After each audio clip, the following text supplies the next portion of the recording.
Hello, we are discussing about GATE 1991 ECE paper, and this question is related to analog circuits.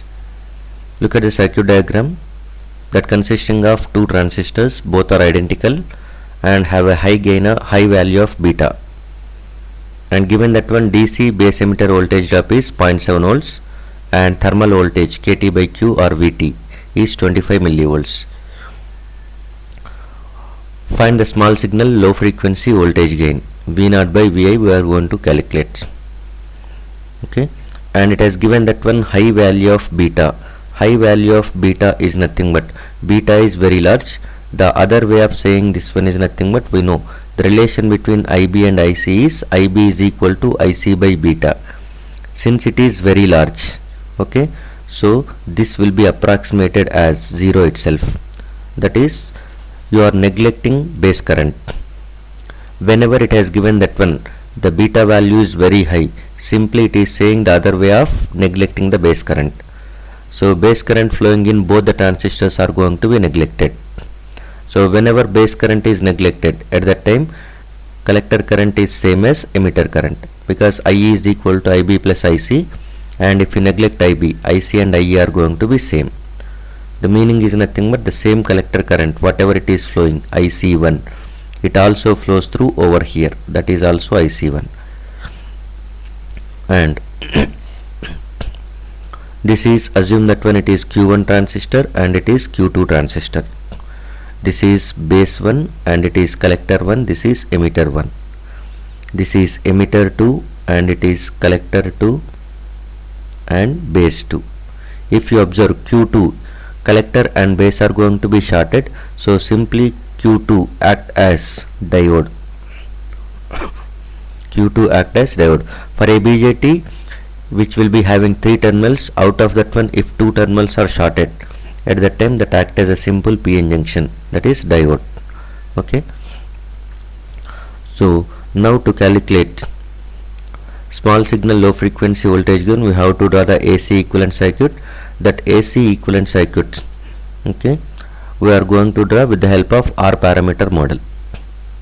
So R parameter model, whenever you are writing, at that time look at this one. For Q1 you are dealing with emitter base junction, that is base emitter, and here also the same thing, base emitter junction only you are dealing with. But here base emitter junction is nothing but, you can think in this way, if you are going with emitter and base, okay, even though you are going with the same emitter base junction, but emitter is heavily doped, base is lightly doped. If you are looking at this side, at that time emitter is going to be having more current, so that will be having less resistance whenever you are looking from emitter. And if you are looking from base, for the same PN junction, base is lightly doped, so that resistance is high, so you will get two different resistances. Okay, that is, you can model it by looking at emitter also, you can model the same PN junction. By looking at base also, you can model differently the same PN junction. So whenever you are looking from emitter, at that time the effective resistance is treated as RE. Okay, since the current flowing through this is nothing but IE, but voltage across emitter base junction VBE is nothing but IE into RE. If you are looking from this one base side, at that time current flowing through is IB. IB is very small compared to IE, so that you will get a larger resistance. That resistance I am assuming it as R pi. So same VBE can be written as IB times of R pi. So you can write it as R pi is equal to 1 plus beta times of RE. So this is the relation between R pi and RE. So whenever you are using input terminal as base, at that time replace it with R pi, and if it is going to be emitter, at that time you can replace it with RE. This is now I am going to use for this diagram. Okay, so first Q1 R parameter model is going to be replacing like this. As you are looking into base, I am writing it as R pi, and the current flowing through this one is nothing but IB1, and this is the current which is flowing into this one is nothing but IC1, and this is E1 emitter, and this is also you are going to get the same current IC1, since IB1 is going to be approximated as 0. And from this if you are going with. Okay. This resistances I am giving some names, RC, and it is capital RE. So that capital RE is going to be connected from this point to ground. And next we are going for the emitter 1. Emitter 1 is connected to emitter 2, that is Q2 transistor, that is acting as diode. So small signal equivalent is nothing but simply a resistance, that is indicated as RE. So from this one, collector 1 is going to be connected with 1.2 kilo ohms, that is RC, and input base 1 is going to be connected with Vs, that is Vi, towards ground. Okay, and since it is IC1 that is flowing into this one, this is some current and it is going to be IE2, and IE2 can be written as IC2 itself. Okay, and these two resistances are in parallel, so you can think that these two resistances are in parallel, so you are making parallel combination of these two things as a single one, that can be written as RE in parallel with RE. Then it will be replacing with a single resistor. That value I am writing it at, that resistance I am showing with black line, black color, and the same current which is flowing in this emitter 1, that also flows. So the current flowing is now IC1. So we don't need to bother about current flowing through RE separate, current flowing through small RE separate. The current flowing through the parallel combination is same as IC1. Okay. If you can write the output equations, this is V0 and it is Vi. V0 can be written as first equation. Okay, this IC1 is flowing in this direction, so that it is flowing in opposite direction. Generally current has to flow from positive to negative, so but this current IC1 is flowing opposite direction, so we are writing it as minus IC1 times of RC. This is first equation. And V input Vi is equal to voltage drop across. If you are writing KVL across this side, Vi is nothing but voltage drop across R pi and voltage drop across this parallel combination of resistances. So sum of these two voltage drops is nothing but Vi. Vi is equal to, you can write it as IB1 into R pi plus IC1 into RE parallel RE. Since IB is going to be neglected, beta is very large, so that Vi is going to be directly approximated as IC1 times of RE parallel small re. So now voltage gain, low frequency voltage gain AV is equal to V0 by Vi. V0 by Vi is nothing but RC divided by IC1 get cancels, RC divided by RE in parallel with small re. This is what the voltage gain equation. Now RC value is known, that is 1.2 kilo ohms. RE value is known, 1 kilo ohm. What we don't know is nothing but RE. That RE, if you are calculating at that time, you can get that one. So this is where we are going with.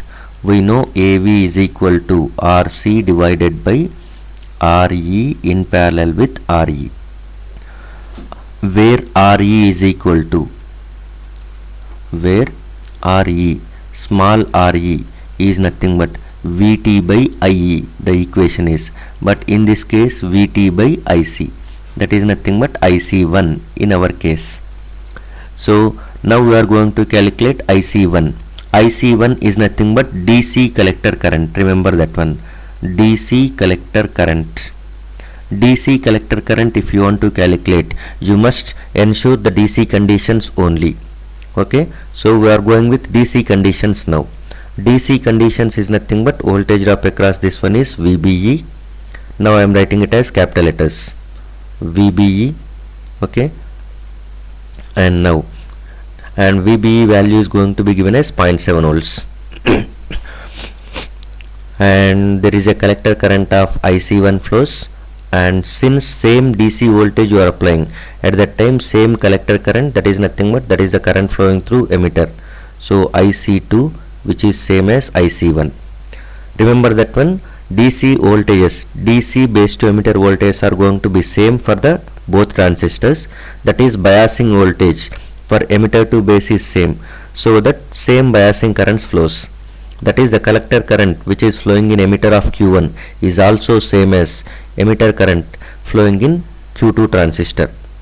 So we can write it as IC1 is equal to IE1, since IB1 is equal to 0 because of high value of beta, and that is also equal to IE2, which is nothing but IC2, because since VBE of 1 is equal to VB of Q2 transistor, Q1 and Q2 are going to be same, so that's why we are going with in this condition. So now this total current can be treated as 2 times of IC. IC are same, so that the current flowing into this 1 kilo ohm resistor is 2 IC. Now you can apply KVL for this one.